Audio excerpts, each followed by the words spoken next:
Oh boy. Now, one of the original Dungeons & Dragons creators has been stirred up into the argument after this whole D&D controversy has gone crazy. What a week it's been for Dungeons & Dragons. Wizards of the Coast has massive egg on its face after it was exposed for what it's done to the game this year, not only in its new 2024 Player's Handbook and Dungeon Master's Guide, where it's turned the game into some weird safe space, sex fetish, weird place, and on top of it, an anti-white male culture, which they've been promising to do for the last couple of years, to be fair. But their original history of the original Dungeons & Dragons book attacked founder Gary Gygax because they really don't even like the game that they have. They're trying to change it to something different. They're trying to sweep for it. And now Robert J. Kuntz has had enough. He has spoken out about this in actually multiple. He's still speaking out about it, which is fantastic. I love to see it. And we need more of this. We need more of our community to speak out against this. These people are cowards at the end of the day. That's why they hide. That's why they go to Blue Sky in their echo chambers, ditch X, where the actual public's at, because they know that the public doesn't like what they're doing. And they know what they're doing is wrong. And so we will be calling it out. And the more that we all call it out together, these people will cower in fear, and we can save our culture, save the tabletop RPG hobby from these weirdos who are trying to ruin everything. Hit the like and subscribe button, everybody. Join us here in the community as we're saving the culture. We're getting close to that 50,000 subscriber mark, thanks to gamers like you. Really appreciate you being there.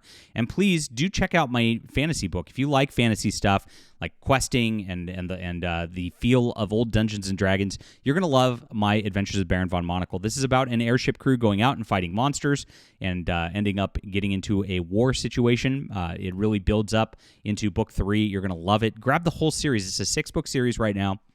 And I really love the world building we did here. Fantastic stuff. It's available on ebook, print, and audio. And the best part is the first book's ebook is only 99 cents through Wednesday.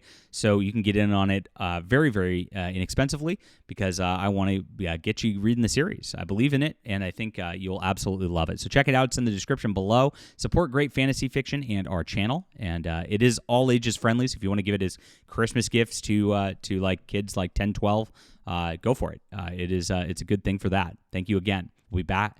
Jeez, I almost ended the video. I'll fix that in edit, my friends. I'm a real YouTuber here. I'm not. I'm a fantasy writer first, and we do this second in our commentary here, and I appreciate you being there. So Dungeons & Dragons received mainstream attention recently after it was revealed how Wizards of the Coast lead designer Jason Tondreau attacked creator Gary Gygax in a recent book detailing the history of the tabletop RPG. Now, Robert J. Kuntz, the student of Gygax and one of D&D's original founders, has chimed in with his disapproval of the current iteration of the game. So we've seen just the total bastardization of Dungeons & Dragons. I mean, nothing illustrates the point more than this illustration here, the Mexican orcs, where they're trying to turn the game into this weird, I don't even know what to call it at this point. It's just sick, right? It's all a weird virtue signal of some kind of BIPOC or LGBTQ. That's all they care about, and they've said that. We had that designer who worked for D&D. His article and actually his interview went around where he was on this like Black Gamers podcast, and he's like, "I want white people out like me out of the hobby."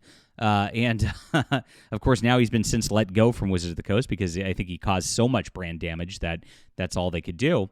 But they're still doubling down. They're still going. I mean, this guy who wrote this introduction in this history of Dungeons & Dragons, who is at Wizards of the Coast as one of their lead designers, was bragging about the blowback that he was getting. He was bragging that gamers didn't like this. He was bragging that he's torching their brand because he does believe in this ideology so much. It's a religion to these people. This is what they've replaced Christ with. This is what they've replaced God with.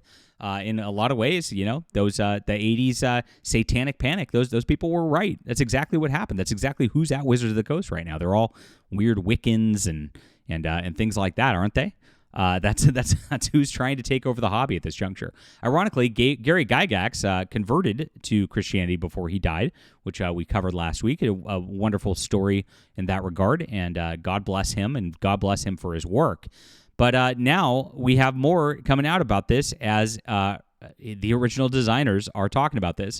It says Dragon Slayers UK decided to sweep for the game and sweep for everything that's going on. This is so funny. The game has evolved to meet the needs of its audiences. It isn't chess. It's a gaming phenomenon that lasted 50 years, and you're part of the celebration. You can see the guy's got 0 likes on the post. Of course, doesn't have a blue check because it's all virtue signaling, right?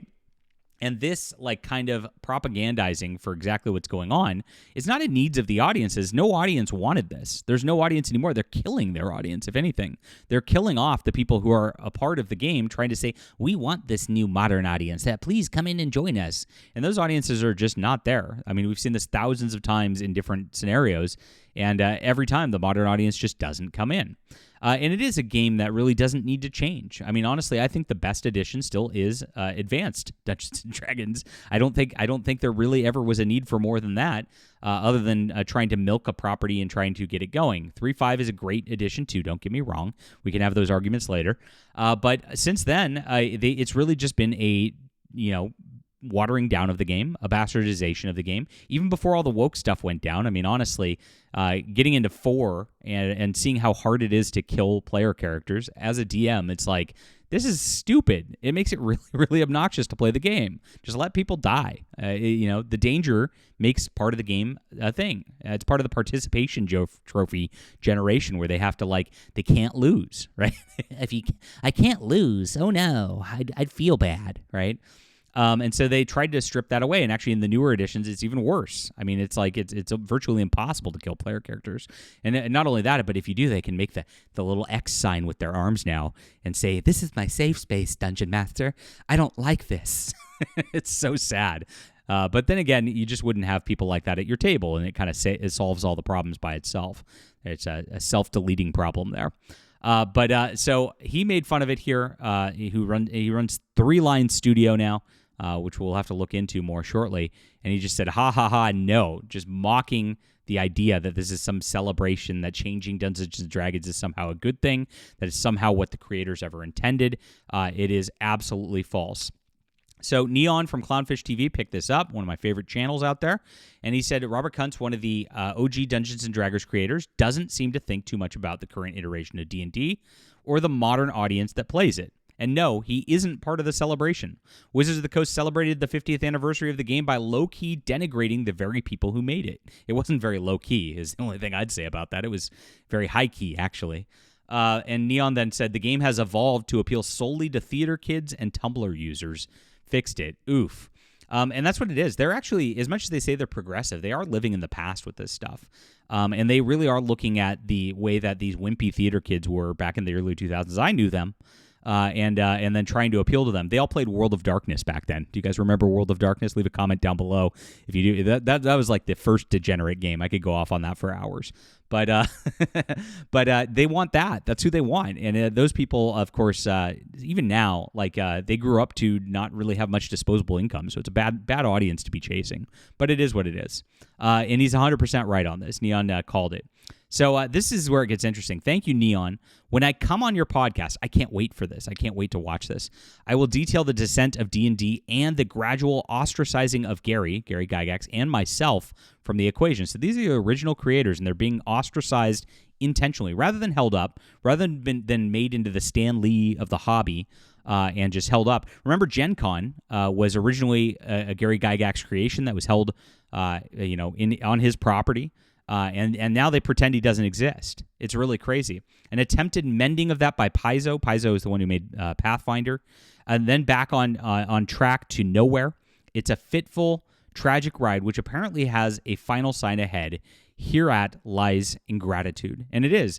These people who work in the industry these days owe these guys their entire existence. They should be bending over backwards to try to just give these guys cred, but they won't, because here's the real deal, is they know that they don't have the talent or the vision that these guys had back in the day, and they know that everything they create now is not even a creation, it's just a bastardization. It's going to go nowhere, and so they can't. They lash out at those who have real talent rather than actually self-reflect and try to get better.